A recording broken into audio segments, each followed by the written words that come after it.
Haemoglobin सिर्फ अनार से नहीं बढ़ता। ये 11 चीज़ें शरीर में नया खून बनाने में मदद करती हैं।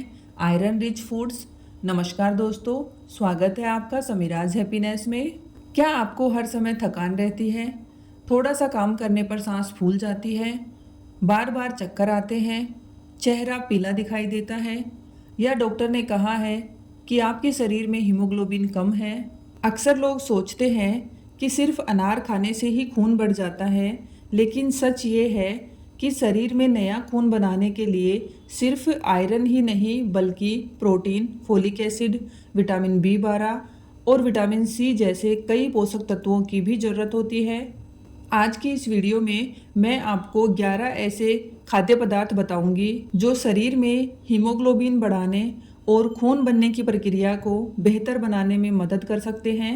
सबसे खास बात यह है कि मैं सिर्फ नाम नहीं बताऊंगी बल्कि ये भी बताऊंगी कि इन्हें कब, कितना और किस तरह खाना ज़्यादा फायदेमंद हो सकता है। अगर आप पहली बार हमारे चैनल पर आए हैं तो ऐसे ही स्वास्थ्य से जुड़ी आसान और उपयोगी जानकारी के लिए अभी चैनल को सब्सक्राइब कर लीजिए और कमेंट में राधे राधे ज़रूर लिखिए ताकि हमें पता चले कि आपने वीडियो देखना शुरू कर दिया है। तो आइए दोस्तों, बिना समय गंवाए शुरू करते हैं। नंबर 1, चुकंदर। सबसे पहले बात करते हैं चुकंदर की। जब भी खून बढ़ाने की बात होती है सबसे पहले चुकंदर का नाम लिया जाता है, लेकिन बहुत से लोग ये मान लेते हैं कि केवल चुकंदर खाने से ही हीमोग्लोबिन तेज़ी से बढ़ जाएगा, जबकि ऐसा नहीं है। चुकंदर में आयरन के साथ फोलेट, पोटेशियम और कई एंटीऑक्सीडेंट पाए जाते हैं। यह शरीर में लाल रक्त कोशिकाओं के निर्माण की प्रक्रिया को सहयोग देता है और ब्लड सर्कुलेशन को बेहतर बनाने में भी मदद करता है।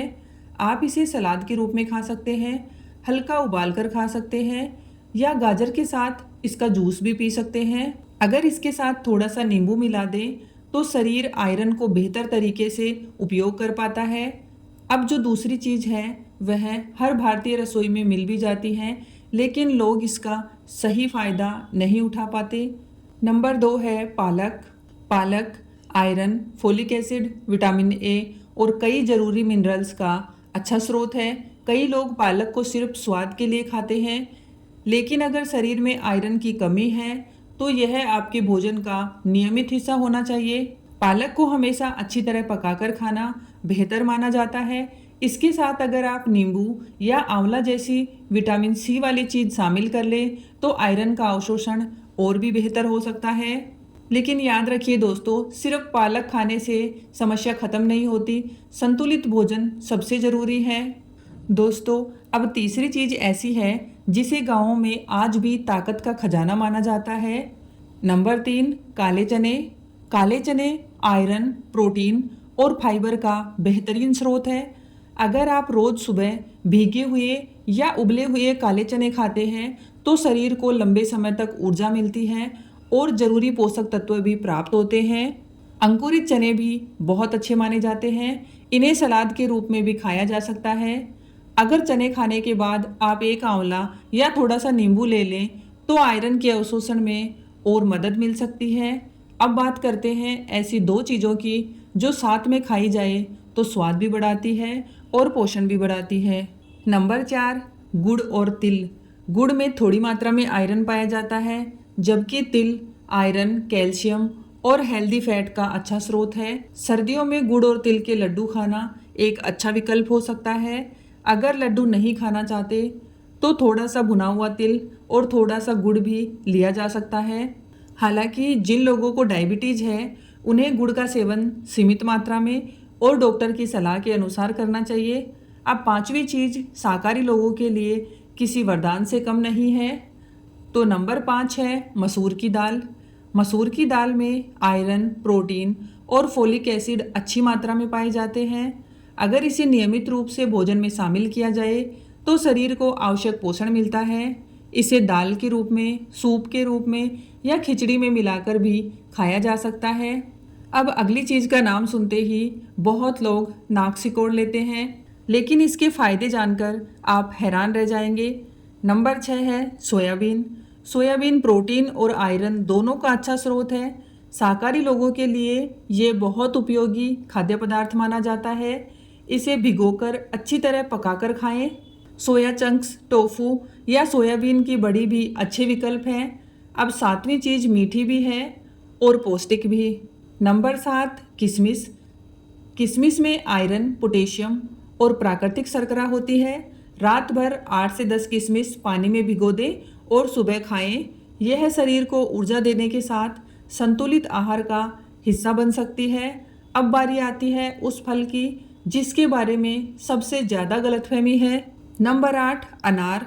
अनार एक पौष्टिक फल है और इसमें एंटीऑक्सीडेंट, विटामिन सी तथा कुछ मात्रा में आयरन पाया जाता है। लेकिन सिर्फ अनार खाने से हीमोग्लोबिन बहुत तेज़ी से नहीं बढ़ता। अगर आप अनार के साथ आयरन से भरपूर दूसरे खाद्य पदार्थ भी खाते हैं तभी बेहतर परिणाम मिल पाते हैं। अब जो अगली चीज़ है उसके बारे में बहुत कम लोग जानते हैं। नंबर 9, कद्दू के बीज। कद्दू के बीज आयरन, जिंक और मैग्नीशियम का अच्छा स्रोत है। रोज़ 1 से 2 चम्मच भुने हुए कद्दू के बीज सलाद, दही या दलिया में मिलाकर खाए जा सकते हैं। ये शरीर को कई ज़रूरी मिनरल्स उपलब्ध कराने में मदद करते हैं। अब 10वीं चीज़ कमज़ोरी महसूस करने वाले लोगों के लिए काफ़ी पसंद की जाती है। नंबर 10 है खजूर। खजूर में आयरन, फाइबर और प्राकृतिक ऊर्जा होती है। अगर आपको कमज़ोरी महसूस होती है तो सीमित मात्रा में 2 से 3 खजूर खाना लाभदायक हो सकता है। हालांकि जिन लोगों को डायबिटीज़ है वे इसका सेवन डॉक्टर की सलाह के अनुसार करें। अब आखिर में सबसे ज़रूरी बात जिसे बहुत से लोग भूल जाते हैं। नंबर 11, आंवला और नींबू।